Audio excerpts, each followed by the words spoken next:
She is a force of nature and a leading voice for advocating conscious, ethical leadership. Over the years, her work and dedication to shifting leaders to a new way of thinking and being in the world, one leader at a time, has by now grown into an ecosystem of leaders that I consider to be at the forefront of change. As I learned during my time with Brenda in Bangalore, the core of leadership is the ability to choose consciously the most productive thought or emotion to act on. I subsequently discovered change begins at the end of one's comfort zone.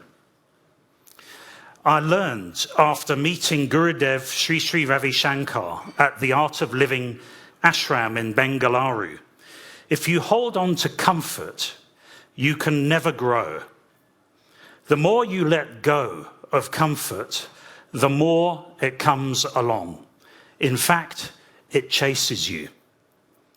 Holding on to commitment gives a direction in life. If you let go of your commitment, you cannot be successful. I'm enormously grateful to Brenda for showing me the way and how to traverse my comfort zone, and I remain committed to supporting Brenda and her work and the success we achieve through this together. Please welcome the founder and chairperson of Conscious Companies, Brenda Carley.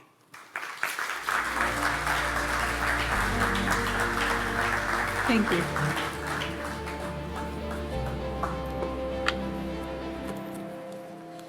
Good morning.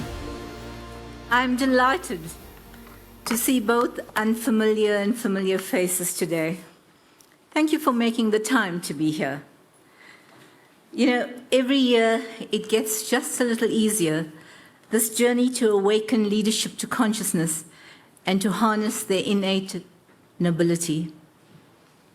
There is a Sanskrit word called chitgana. It has no English equivalent, and it means a mass of consciousness, like a concentrated energy of consciousness all around us. This summit is just that. It is a concentrated gathering of leaders whose stream of consciousness creates a oneness that is tangible in the room. Truth or dare is the theme of this year's summit. Although most of us are quite familiar with the concept of the game, in this context, it's a challenge. As truth, it seems, is a wholly matter of individual perspective and agenda. Our agreed perspective as truth is that we are just 2 weeks away from the elections, and it could be a period of awakening for this country. The dare is a question we put to every political leader on the ballot paper. Are you there to join a failed and corrupt political establishment in its looting frenzy while appeasing donors? Or are you there because you care about this nation's people, about winning public trust and wanting to make a meaningful difference? Are you? We dare you to tell the truth. And the truth for those who vote the names on the ballot paper in is this: if we don't vote with wisdom, we risk the hijacking of our democracy. And there is another dare, a challenge put to both business and political leaders, to look at themselves and experience the truth within themselves, whatever it might be, and to reflect on how their actions, be it a Zuma or a Mandela, affect and impact the lives and livelihoods of others. Another dare to business leaders such as yourselves in the room: ask yourself, who are you? In a world where test marketing, bottom line, market research, productivity, pushing profit, and the treadmill lifestyle binds you, how do you remain rooted, to even have the time to sit still and ask yourself who you truly are? Are you courageous enough to examine your own state of being Despite the challenges, despite your positional power, your asset base, your wealth, status, and beyond your intellectual and academic understanding, are you willing to examine your own consciousness? When we get burdened by the struggle for economic necessities and the material concept of life, that we fail to find the time to examine the who and the why of us, and still less time to look within ourselves. Then we get caught up with the speed of living, where we spend time thinking of ways to improve our fortunes, seeking relief in externals, with very little thought and very little time on improving our internal state of being, doing and making and having, rather than just being, then doing, then having. And you may materially have it all, but when you have seen the last city and toured the last country and wandered through the streets of every historical place and tasted the cuisine of the best restaurants in these cities, and if you still feel that there's something missing, a vague, nagging emptiness within you, despite all the external trappings, comfort, and luxury, this is the calling to awaken to consciousness to discover who you are. So when we are honest enough to accept and acknowledge that feeling that something is missing that you cannot quite put your finger on, then it's time for us to seek and understand the mystery in our own existence and experience our own consciousness. This is daunting, as it can reveal our nature to ourselves and prompt us to ask such pertinent questions such as, what is the purpose and meaning of our lives, and what am I in the world for? For when you truly know yourself from that aspect of consciousness, you find the serene center within the core of your being and become complete, transparent, vulnerable, and courageous enough to show up as a whole human being, unafraid to reveal who you are. The ancient Greek philosopher Socrates was once asked to sum up what the entire philosophical commandments could be reduced to, and he replied, "Know thyself," which was a call for self-awareness. He was also famous for saying that an unexamined life is not worth living, but few heeded him or took him seriously during his time.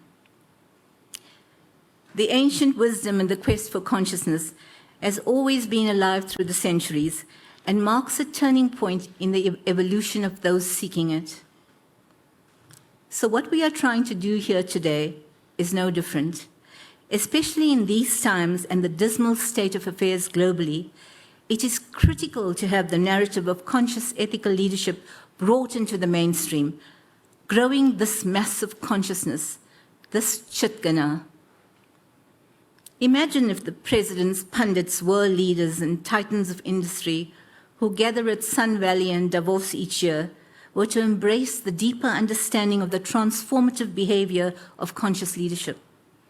If they would have a deep personal awareness of themselves and realize that true, authentic leadership is an internal power that can touch and change a multitude of lives, a power that can never be found externally to you. This realization would then give a sense of meaning, purpose, and corrective conscious ethical behavior that can propel us to return to a more just, more sustainable, and better world. If it was all possible, it could not only be a catalyst for change, but also lead the way to a renewed sense of trust, humanity, honor, and responsibility as the cornerstones of a sustainable future. This would then set into motion a global collective will to build a better world for us all with the urgency that we so urgently require. But what are the chances of the heads of state and the luminaries who gather at Davos to dare to act as a cohesive force? So for now, this fervent wish for leadership to embrace consciousness and mainstream its narrative and actions can only be a dream or a dare. So long as masses of people are preoccupied with the continuous drudgery of keeping body and soul together, this is enough to stifle any quest to seek another way of being in the world. Our dismal failure to build a conscious society, let alone a peaceful world, is a moral failure. When humanity finds itself with its back against the wall and the agony of utter hopelessness crushes it down, we need to realize that we could never have been brought down to endure such depths of anxiety and misery if it had not been for the corruption, ignorance, and grave weaknesses in the defective character of some of our leaders, both at home and globally. But this is not new. Over the centuries, Socrates wept over the corruption and ignorance of Athens, as Jesus wept over the corruption and ignorance of Jerusalem.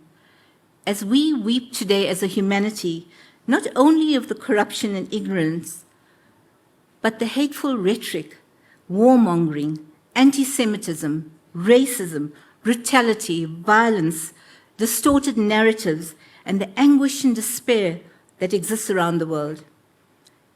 There should be no room for hate when our true nature is love, but hate thrives.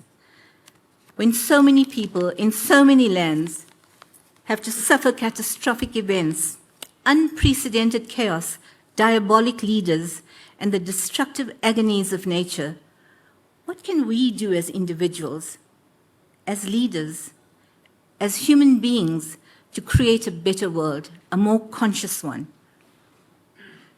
How do we herald in change?